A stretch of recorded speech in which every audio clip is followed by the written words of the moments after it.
Carry on. You probably already know a bit about Operation Armor Class, but just to recap, we are tasked with destroying a BFB hideout in the Arduin corridor. This is a dismounted night movement, so we'll need to pay close attention to potential risks and hazards.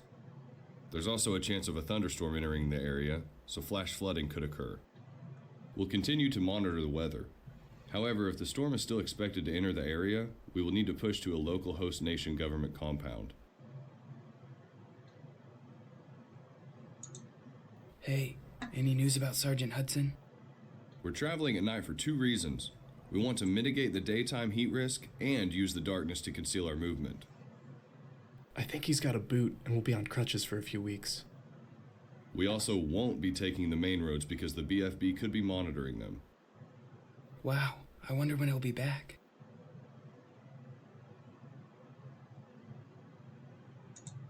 Hey, guys. Cut it out. We need to listen to what Sergeant Quesnell's saying. Cartwright, Ebert, Short, what are you 3 whispering about? Since you guys aren't paying attention, you must already be familiar with how we plan to mitigate the hazards that we'll encounter during this mission. So let's start with you, Ebert. What's the plan if a thunderstorm begins during the mission?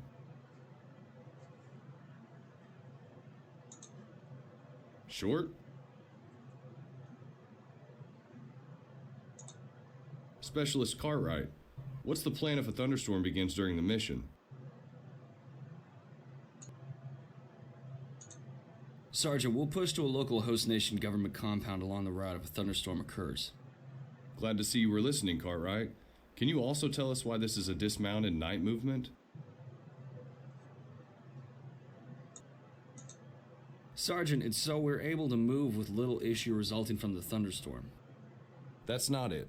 The storm could easily hit at night, and visibility would be even worse. We're doing a dismounted night movement because we don't want to take the main road, and the darkness will give us concealment. I know with Sergeant Hudson out right now, it's a little harder to figure things out, but your team needs to understand this. Risk management isn't meant to be boring. It's necessary. We wouldn't want an accident to happen just because a few soldiers decided not to pay attention. I'm sorry, Sergeant. I'll try to remember all the details. What if I forget them, though? Well, Ebert, I'm not saying this off the top of my head. It's all in DD Form 2977. You know what that is, right? Doesn't ring a bell, Sergeant. How about you, Cartwright?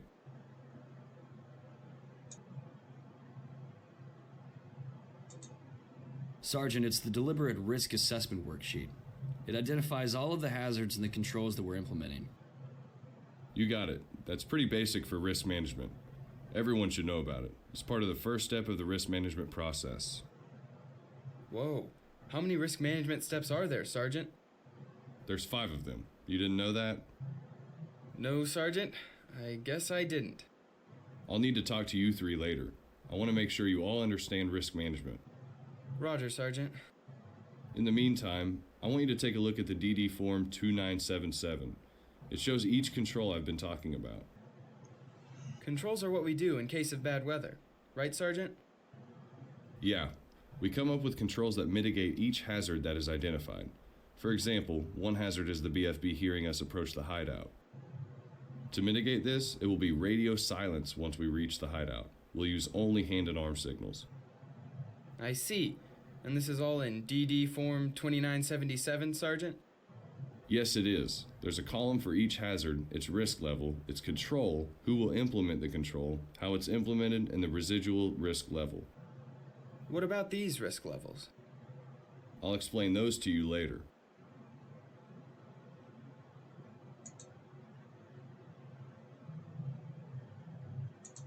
Hey, Cartwright. Sorry for acting up earlier. I know this looks bad on you because you're in charge right now. Yeah, man. You know we always like to make things fun, but we also know how serious you take your job, and we respect that. We'll do better from now on. I appreciate it, guys. It was hard to know what to do, because you guys are my friends, and I don't feel like I have the authority of a sergeant. You will soon enough. I've always wanted to be best friends with an NCO. Me too. You guys are slinging around best friend like it's a thing. I just consider you both business associates.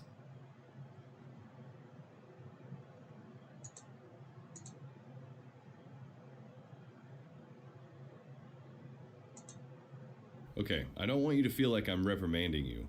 I just want to make sure you understand risk management before the mission. It's very important to know the hazards before we start. We understand, Sergeant. We appreciate you taking the time to talk to us. It's not a problem. Risk management has a lot of things to remember. First off, do you know the 4 principles of risk management? I do, Sergeant. Okay, why don't you tell us one of them?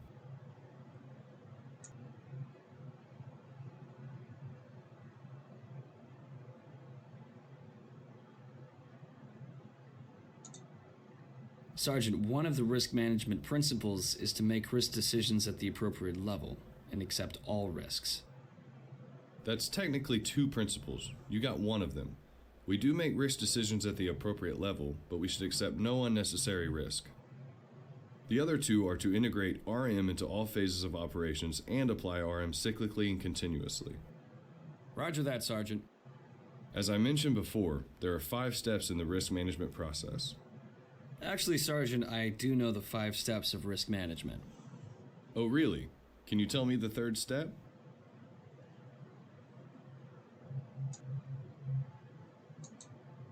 Sergeant, it's developing controls and making risk decisions. Well, I'm glad you know it. The steps go in this order: identify hazards, assess the hazards, develop controls and make risk decisions, implement controls, and supervise and evaluate. Sergeant, we already went through some of those steps in the briefing, didn't we? Right you are, Cartwright. The first 3 steps are used in the DD Form 2977 that you should have looked at. I mainly just wanted to talk about step 2. This is where we actually look at the hazard and determine its risk level by using the risk management matrix. Sergeant, I've seen the Matrix before. It makes a lot of sense when you look at one. I've only seen the movie. Is he always like this? Unfortunately, he is, Sergeant.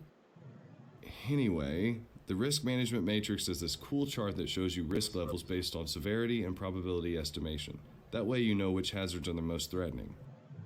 Cartwright, do you remember what the 4 risk levels are? Sergeant, the risk levels are catastrophic, critical, moderate, and negligible. No, those are actually some of the severity levels. The risk levels are extremely high, high, medium, and low. I'll have to look at one of these charts. They're pretty easy to find. You can find one in ATP 5-19. Right on, I'll take a look.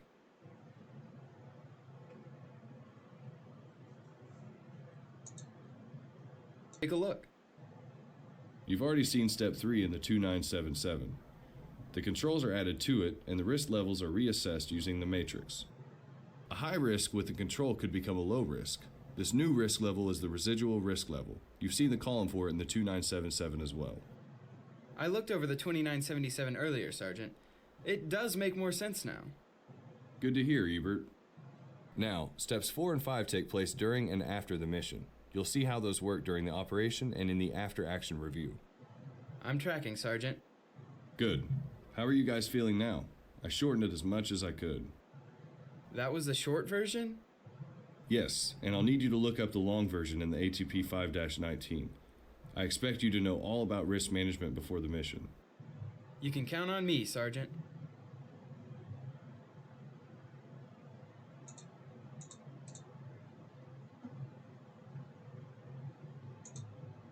I don't see why we're doing this at night. We could have easily finished this mission during the day. Why do we have to go out while everyone else relaxes in the MWR tent?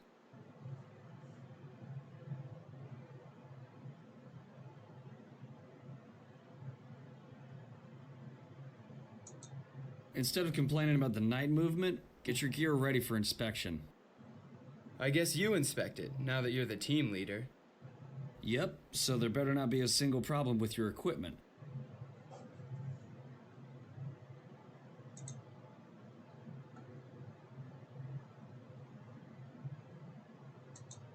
Hey, Ebert, you didn't secure the strap. See what happens when you're not paying attention? Oh, come on. It's not that big of a deal. I would have noticed later. You know what was a big deal? When Sergeant Quesnel was given the risk management briefing and you weren't paying attention. Think about what you could have missed then. All right. Point taken.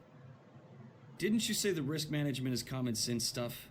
So is securing the strap on your rucksack. You still did it wrong. That's also why we continuously do risk management. It's easy to miss the small details. I don't think I've seen you this worked up before. It's intimidating. Well, you're lucky I inspected it before Quesnel does squad inspections. He's not our biggest fan right now.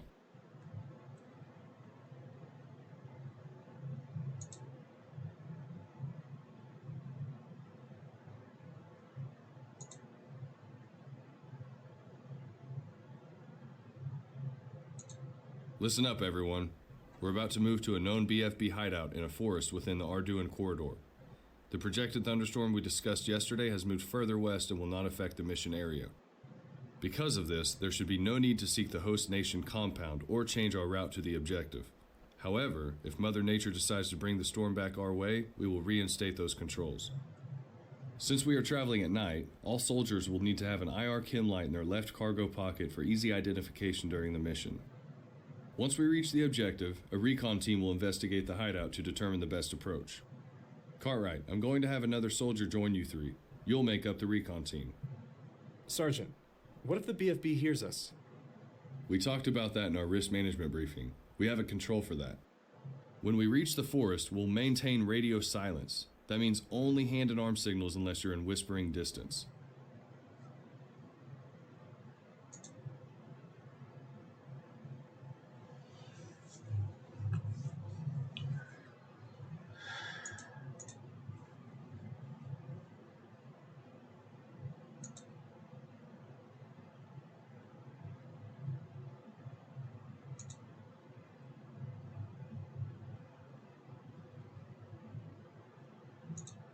How should we let the rest of the team know we can move out?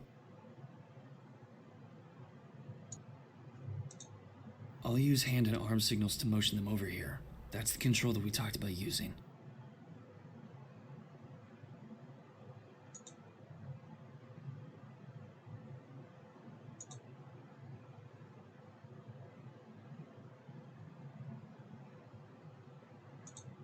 We'll head back to the squad and tell them what's up. We'll leave 2 soldiers here to watch the area. The BFB numbers look small, and that hideout doesn't look that well guarded. Why don't we just take them on our own? We've got the advantage because they don't know we're here. I think we should go ahead and attack now. What do you think?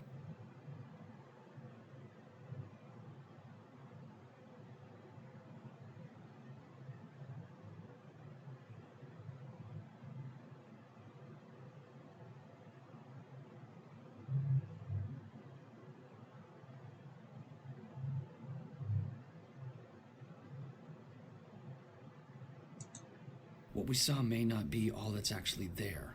That's taking an unnecessary risk, Ebert. Let's go back to the squad and reevaluate. What if the BFB decides to move out or something by then? You're right, Ebert, we don't know that.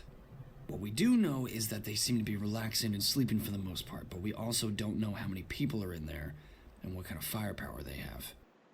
Going in there with only our team is a big risk, and highly unnecessary. We'll take our report to Sergeant Quesnel, and he'll make the decision from there.